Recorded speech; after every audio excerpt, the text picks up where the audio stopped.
Hello and welcome to the June meeting of the LPO MC Caucus. If you have survived the heat, we are going to eventually come out of this apocalypse. The power is back on for some people, but it's been a dark week. Not a lot of AC and a lot of sweat. So things we're going to be talking about today, a couple big ones are the recap of Reno, just a really brief overview, the Central Committee, and then kind of talking about petitioning and kind of what the Mises Caucus is going to be doing going forward from a couple different angles. So Reno happened. If you're interested in the write-up of it, it is actually one of our organizers wrote one on our Substack. I believe I'm sharing the right page right now. Am I? I'm sharing the right screen. That is the Substack article. Yeah, appears to be, yes. Okay, perfect. It's hard to tell with Zoom sometimes.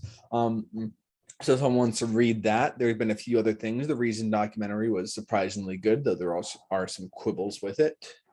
And a few other things kind of going over that. But long story short, the Mises Caucus came in with roughly 67% of the vote.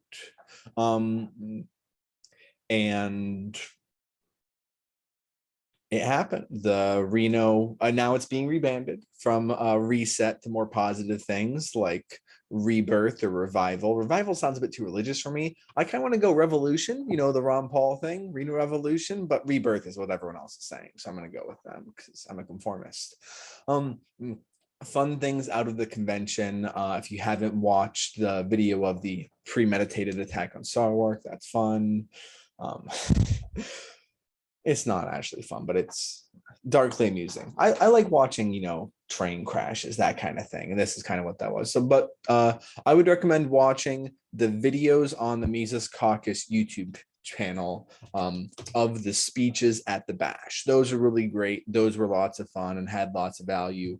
Actually watching the play-by-play of the whole convention, not fun. Would not recommend unless you want a crash course and how a little bit about how Roberts works, but also like how Roberts fails.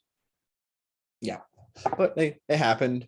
Mises Caucus majority managed to amend the schedule, and then Mises Caucus endorsed candidates kind of won up and down the slate. With some of the dilatory stuff and then just some mess ups and whatever else and debate and confusion with libertarians. We didn't get to any bylaws things. We got to a little bit of platform amendments. Of course, the big one being the irrational and repugnant and the abortion plank, which we can talk about later if anyone has questions. Anyone have any questions so far about Reno? Going once, going twice. Okay, no questions. Man, you guys really didn't care about Reno, or just everyone's already watched 20 podcasts on it. That's where I'm at. Yeah, I was there and I already watched 20 podcasts on it. Okay. Let's see. So what else? So what comes next for the Mises Caucus? Actually, no, this is a good time to go a primer of the Mises Caucus. So what is the goal of the Mises Caucus? What do we do? Because a lot of people don't know that, unfortunately. Caucus, if I can spell that.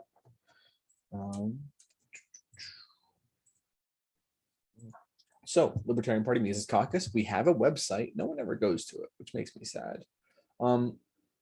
They used to have a bigger about page, but I think they actually removed that as well. So the three prongs, the plans, the strategy of the Mises Caucus is one, local candidates. So big part of the reason I joined is that I don't care about races so races that are at the county level or lower are great. And that's a small county, like a 50,000 person county or like a 50,000 person or smaller town.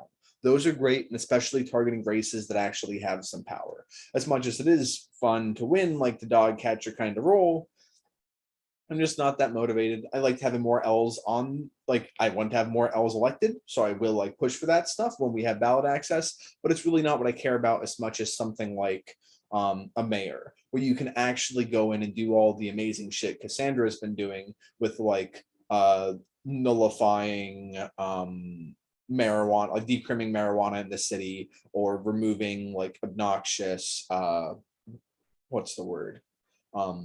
Parking tickets, like parking tickets that were just for the city to raise funds. So that kind of stuff you can do as a mayor. So that's really great and valuable. So going for those local races is important. The other races I care about are governor / president, maybe state senate, if that's also a ballot access race. I don't really care about the races in between, because if you run for state Congress, well, here, let's look at it this way. How many people in this Zoom know who their state congressperson is? I know a I couple. do. You know? You actually know yours? I've looked mine up. It's last Do you name remember? Swanger or something, but other than that, no, I don't. I wouldn't have any other reason to know it any other time. Yeah. And here's the thing. In any room, if any of us walked into a room of 100 people, we would be the most political person in that room. And we don't know who they are. So the truth is, no one really cares. You're one vote out of 100, and no one hears about you, no one cares about you, no one sees your debates, no one sees your messaging. It's not to say there's no value in these runs, but in terms of return on investment, I think it's tiny. If there is a weird exception, like if there is a special election because like the incumbent got recalled for like child pornography and there's a big open seat and someone's running unopposed, maybe like go for that. But besides that, the Mises Caucus doesn't support those races. We support local, like pretty much all local or ballot access national stuff, and not much in between. Second plank, issue coalitions. So Drew does a bunch of this really well, which is essentially, it turns out that most local government politicians aren't really that political. They're the most popular mom on the school board. They're the coach of a winning team. They are a Rotary Club member. They are the one person that actually wanted to do the job and no one else even ran. Like that's kind of who ends up on a city council. Not people that are really hardcore Democrat Republican ideologues. So what you do is you go to your city council, you figure out what they already care about, and then you offer them legislation that they already want to pass but don't know it exists. So if you're in a blue city, you go and bring them marijuana decrim legislation. If you're in a red city, you bring them gun sanctuary city legislation, and they don't know it exists, but you present it and it sounds like a good idea, they pass it. Or on the other hand, if there is something really bad happening, like Drew stopping some crazy Airbnb regulations, or I know like Michael Sweeney going to the school board to like fight mask mandates or that kind of stuff, you can go there and stop it, because so few people show up that if you can bring 5-10 people, that's a crowd, you can actually change things. So the issue coalitions are how we can actually change the law without being on the ballot, without taking all the time and money of a race, because you can just show up and influence your people. Especially for some of the more like common, less controversial things, like I think we have a Breonna Taylor bill that we have for like stopping no-knock raids, or a couple other things like that that are very uncontroversial that we can push through pretty easily. That for $0 for just the cost of you showing up and being like moderately well spoken and knowing what you're talking about, because they will, like, city Congress people, they literally don't even write legislation. They're so lazy. They just copy paste it from other states and like sometimes forget to change the city name. So that is the second plank, issue coalitions. Third plank, and also funding with issue coalitions, that is technically lobbying.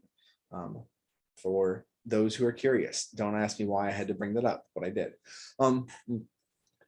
Third thing is inter-party organizing. This has been the one that's been kind of the dominant part of Mises Caucus so far, which is growing counties, getting people to show up to conventions, getting people on boards, and just like growing the group of people that we have. Because if we don't have enough organizers, every candidate will lose and we won't have anyone to show up to a city council, right? So what we have to do is we need to have enough people to actually do that ground game, to go out to like, I'm going to Pride this weekend. We need enough people to man the table, right? So that's kind of the third one. And that's also the one of changing the direction and leadership of the party, which has been the big focus up till now. And kind of the message from the top leadership of Mises Caucus, which I agree with, is we have been way too focused on that one. Although in Ohio, we also have not done it as well sometimes as we should have. So we have a big incoming list of people that haven't been reached out to and called yet. We're actually working through that right now. And Drew is temporarily in charge. I'm just happy that I'm not in charge of that. Any questions about that kind of really big picture? What is the Mises Caucus about after Reno, or just has always been about, but it's kind of been drowned out by social media drama? Seeing none, and just ask questions anytime if you have any. So what does that mean for Ohio going forward? That means that in Ohio, we're going to kind of try to fill in the gaps in Ohio, because the thing is, Ohio used to have a lot more libertarians, and then a bunch of crazy ballot access laws broke the party a lot, and the people remaining put in like a hero's effort to make it work and burnt out, because it's really hard working alone and doing crazy work only to lose ballot access again, you know? So now we are filling in empty spots. Like Carl, were you planning on running for, actually, is that a different Carl? Oh, wait, there's two Carls in this call. I was so confused for a second. Carl, are you planning on running for communications division, or are you planning on submitting yourself for it? I'm thinking about it, yes. Just do it. I want support, Carl. Just join. You have the free time. It's fine. What could possibly go? Worst comes to worst, you quit. Seems like a lot of people do that nowadays. Yeah. I wish I could quit financial director, but I can't. Well, I'm making Cooper do all the work anyway, so it's fine. It sounds like a joke, but it's not. No, the data entry for this. I'm actually gonna be finding where he go for this. But so kind of doing that stuff. So like getting someone in this communication division. I'm planning on like doing a better job fundraising for the state party, because I was helping out with getting the CRM and all donations back up to date, and like getting ready for stuff for the LPO convention and trying to find a paid fundraiser. But it turns out fundraising is actually easier than I thought. It just takes a lot of time and effort.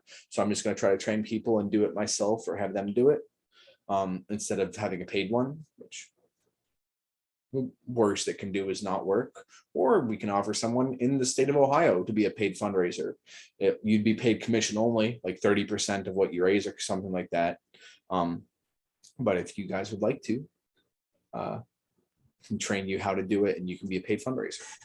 Is there a way that I can learn those techniques? I mean, I'm not asking if I can do the position, but I would like to know what it is you've found that made it so much easier to fundraise. It's not that I didn't find stuff that made it easier. I just didn't understand how simple the process is. The process is essentially get a spreadsheet and find of everyone who has donated in the last 5 years, and see who is still donating and who is not donating. Everyone who is donating, call them and thank them and ask them to donate more. Everyone who stopped, call them, ask them why they stopped, then ask them to donate again. And then you take your list of other people that have like voted libertarian at one point, and you start calling all of them and ask them to donate. And that's the process. Okay. All right. Thank you. Yeah, it's right. Like I was like, there's got to be more. There's got to be some secret sauce of how you reach out to this company and corporation for a larger donation or whatever. And it's like, nope. You can even do stuff like make the list and hand it off to someone who has like a bigger title. Like Dustin Nana said that he'll do some calls because he's vice chair. So, you know, and also a region rep. So him calling makes people feel more important, and they are important. So it's good to make them feel important. But yeah, so that kind of stuff, or central committee, which has lots of vacancies and also has some I'm not going to say bad actors, but people who we are going to run strongly against. And some of that's a bit of internal drama, so I'm not going to put it in the video recorded part of it, except we'll cover it briefly, but not going to anyone's personal drama because I don't want to publicize that. What else? Let's see. Reno plans after this. Oh yeah, and the other big thing is going to be petitioning. Whoever is running for president in 2024, Dave Smith, is going to be on the ballot in Ohio, or I'm going to die trying. Full stop. God, I can't believe I said that. I was recording this can be broadcast on the internet because now I have to be held to it, and that's miserable. So I'm writing up my plan documents for how to do this, but long story short, petitioning is a miserable process, and you put in lots of hours to get no results, which sounds bad. Like if you stand in front of a DMV for 8 hours, it's normal to get 12, 15 signatures. Which is why paid petitioners are paid like $4 per signature. However, there are a couple major exceptions, with the biggest one, well, one big one being events like Pride or state fairs or things like that. So we're going to be pushing really hard on those events. Like in 2016, I got like 200 myself at Pride. So I'll be trying to break that record this time and go for like 300 myself. I'll be there literally all day, both days. But also the big one is the day of elections, that you can stand outside of polling locations and everyone showing up there is interested in political stuff for the day and is already registered to vote. So it is the best place to get signatures. You can get over 100 a day easily. So I'm going to be putting together a plan and essentially organizing people and asking everyone, I want you to take off work for the next 3 elections. So the general this winter, primary next spring, general after that, and just go work as a petition gatherer for those 3 days. And if I can get 100, I want 200, but at least 100 people. If I get 100 people out 3 days, 100 votes, 100 signatures each, that's 30,000 signatures. That's the equivalent of about $120,000 donation to the state party, which is good.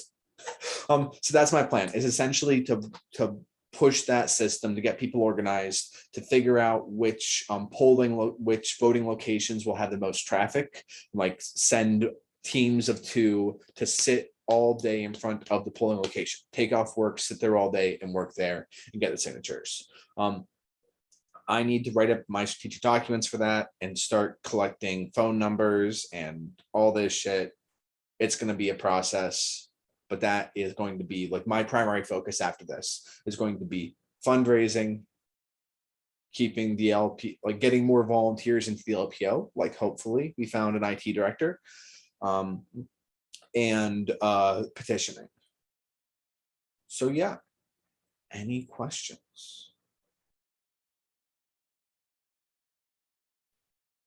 No? Man, you guys are not inquisitive. You guys aren't even debating. Are you libertarians? You're not arguing with me. You're like, this sounds great. We are conformists. Well, Yeah, Drake, yeah. I'm the only real libertarian, didn't you know? Oh, you're right. I forgot. I lost my libertarian card when I became a Fed because I made Angela say Ohio's real. That was pretty epic. We had to coordinate that real hard and wait the money till the last minute because we had no chance if Arizona knew we were coming. Well, we just took Angela's idea of a strategic plan and we just did that for ourselves. Exactly. That's why Star was in our delegation, because he was there to train us how to do this, to prove that Ohio is real. No, we're going to be changing the bylaws and how to, letting in out-of-state voters. But that's a different story. So Central Committee. Central Committee is one of the 2 main committees of the Libertarian Party of Ohio. It is, I believe, the controlling committee. It is the one that is in charge. Functionally, you can think of it as a combination of electoral college that votes in the executive committee, like the chair, treasurer, secretary, people you think of as running a party. It is also the judicial committee. So if someone fucks up real hard, this is the committee that removes them or does whatever other punishment or adjudication. It is also the emergency bylaw change committee, where it can change bylaws between convention if there's something comes up that we need to change them. And then finally, it is the committee that other committees are filled from. So like when we have convention, if you want to be part of organizing the convention, if you want to be, if you want us to be at a cheaper hotel next time, or not even a hotel or all this stuff, central committee is the one that decides who is the 5 people that run the convention and pick what hotel and what food and everything. So that's the kind of stuff that central committee does. So it is fairly important, but it also only meets like 3-4 times a year. And it's also really vacant, which is sad because it's one of the most important committees and a third of the seats are empty. And that just kind of looked bad for the LPO. So everyone's been pushing real hard to get people to run. And the Mises Caucus obviously joined in on this. And now there are more people running. The election for it is going to be in person. They are relatively short times because someone literally has to sit in person at the location and run the election themselves physically. And there will also be the option to do a write-in, a mail-in absentee ballot that you will have to apply for by July 15th. You'll have to mail in by July 30th. So start looking at this form. We're going to be pushing people more towards getting ready for this later. And we're also probably going to go through and make a list of endorsements. I haven't figured out the endorsement process yet. I mean, we'll probably just have the LPO organizers get together and kind of pick in any race where we don't really know the people in it already. We ask them to talk to us and do it that way, you know. Yeah, and for every district, the top 2 in the district can get it. So all these 3 people districts are going to be a fight to the death. Any questions about central committee? I know there's a heat wave going through, but it's not that bad, guys. You're not dead yet. If I had it my Um, way, it would have been mandatory 4 times a year. So maybe we can change that next convention. 0 times a year. Derek, that was dilatory. I don't want you to say that ever again. 0 times a year. No, here, what I would do is I would say a maximum of 1 meeting a year. You just fill every committee you're supposed to and do the election, and then you meet again in a year. No, it's apparently in the past, central committees run smoother and gotten more work done, but at least while I've been here, it's been Trash. yeah. Hey, the absentee ballots for CENTCOM, my election is July 31st. Am I notified when somebody mails one in, or, I mean, because how do I know on the day of who? Josh, you cut out. And then you muted yourself. So how do you know if someone has sent one in? Derek is in charge of the election, so he is going to be the one handling that. So I think that he'll have a list in advance of if and how many people are doing absentee ballots, and we're not going to be. And the thing is, we're mailing them in advance. I don't think we're announcing results day of, if that makes sense. So I don't think that it's going to be, oh, you have to announce the results before you leave. It'll be more, you count, someone else counts, everyone verifies, takes a photo, signs the paper, and then sends it in. And then they add that to the absentee ballots, and that will like give you the vote totals. I think is going to be more the style of what happens. Okay, so we're just not announcing the day of. I believe that is the case. Okay. Unless, I mean, if you're district has either no one applies for absentee, or if you only have 2 people running, or if you have one person win by like 15 votes and there's only 5 absentees, like it could be announced day of, but I don't believe it will be for most places. I don't even know if anyone other than me is going to show up. You mean to run the election? Or to vote? Yes and yes. I mean, I'm the one running. I'm running the election, and I don't know if anybody else is coming. So Trisha is traveling around the state making each of the elections, I believe. I could be wrong, but I believe that's the case. Maybe not. Maybe if there are more than, because that's why she's putting the times, is so that she could, that's why they're all at random times, so that she could drive and make all of them. Because I believe that she has to attend all of them herself, which is a nightmare. But so that, 2, anyone can oversee the election with you. So you just find some drinking buddies and literally like when Franklin County did our in-person county CENTCOM election, 3 of our officers just brought board games and just sat there and just played board games, and 2 people showed up and voted. So I just ask other people from Warren or Hamilton to just show up with you and hang out. You can make it a social. Although if you make it a social, you might actually get more voters. You might get more than single-digit turnout. I don't actually know. Now I keep saying this as a joke, but I don't actually know what the turnout is historically because I've never actually been to one. I was asking recently because I was curious. But yeah, I think that is it for the big items for me. Drew, you said that you had something. Otherwise, I don't really have much else. We can just bring it to open discussion.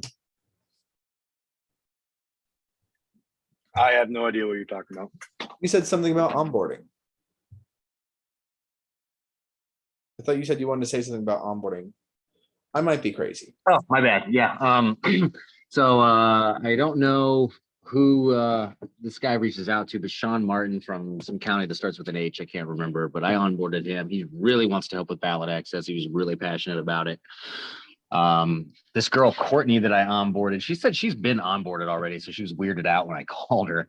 But she texted me and asked if she could help out in any way. And I was like, actually, yes, we need help with ballot access. So under my name on that list, you'll see Courtney something. She's in green. She wants to help with ballot access as well. Okay. If you, I'm trying to think what the best way to send that kind of stuff is. Are you comfortable moving stuff over to the master list and erasing them from the incoming? And I think that the thing would be probably send that so actually, question to the onboarding coordinators. When you're onboarding people, are you adding them to the Mises Caucus Discord? Yes. Okay. She says she's already part of the Discord. Okay. But I can't remember her last name. No, you're good then. So that would be the priority, and that now I'm blanking really hard.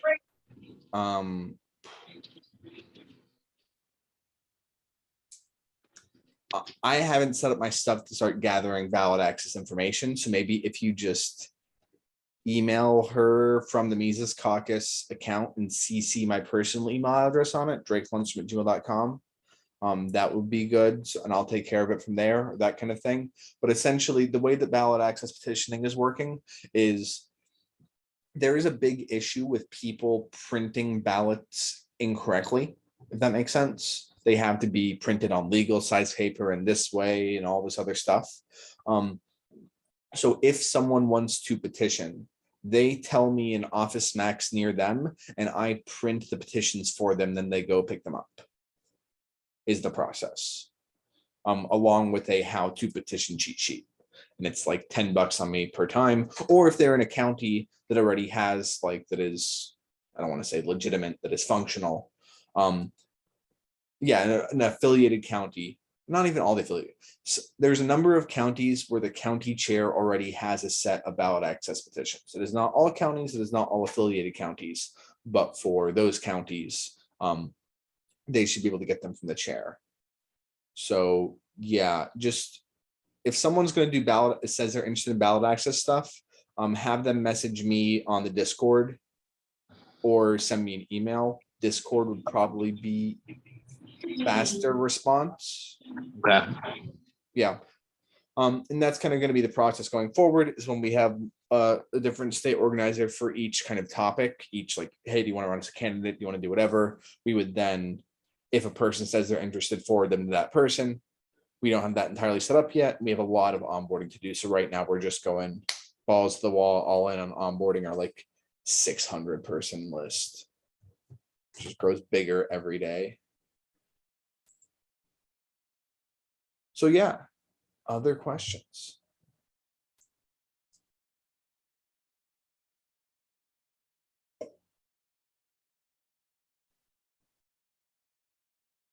Really? Okay. So I guess that's it. If you have any questions, reach out to me. Oh, actually, one other thing. If you have not yet, here, let me share my screen for a second again.